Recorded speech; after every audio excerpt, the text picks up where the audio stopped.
You know what? Let's stop pretending. Let's stop pretending that the Constitution matters, that the law applies to everyone, that institutions still function. Let's just admit it. We're not a nation governed by the rule of law. We're governed by vibes and the whims of those in power, because that's the only way to explain it. I mean, you have a Deputy Inspector General of Police, a man entrusted with enforcing the law, who ignores not one, but several court sermons. No consequences. He just doesn't show up. And why should he?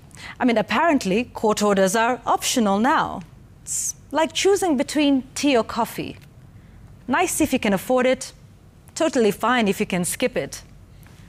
And then there are senior members of the executive, some of whom are even scholars of law, making public pronouncements that exist in some alternate legal universe, where facts are flexible and accountability is for the weak.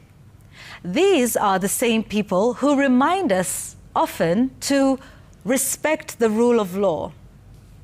Of course, that only applies only to you, not to them.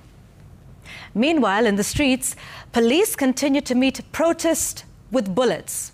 Not restraint, not dialogue, not procedure, bullets. Because apparently it's easier to kill a citizen than to arrest them, present them in court, and let due process take its course. Who has time for that anyway? And the real kicker? When someone's loved one is abducted or disappears, they, the grieving, the scared, the desperate, are told to follow due process. They're told to file reports, habeas corpus applications in court, and they're even told to be patient. Wait. Wait for what? Justice? That seems to be on annual leave in this country. Now, in an even more impressive display of state gymnastics, we have lawmakers proposing amendments to the law to make protests even harder to hold. Because, of course, it's the protesters who are the problem, not the police who shoot at them, not the state that ignores their demands. No, the real threat in this country is the citizen exercising a constitutional right. So let's shift the burden, shall we? Let's not hold to account the security agencies, to whom taxpayers pay billions to keep us safe, even during protests. No, let's put that responsibility on the protesters instead. Blame the people for being shot at. Criminalize anger. Regulate outrage. This in the same country where authorities regularly claim the power to ban protests, even though the law gives them no such authority. None. Protesters are only required to inform the police, not to seek their permission.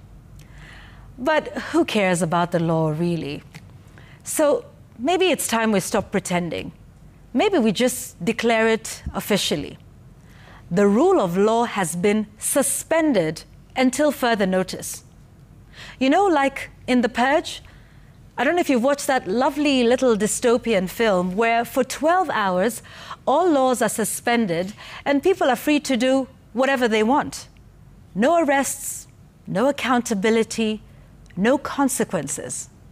Sounds familiar? Perhaps we could even adopt it as a national policy. Every year, let's pick a few days where everyone is free to settle scores. You wronged me, I shoot you. You stole from the public, loot back.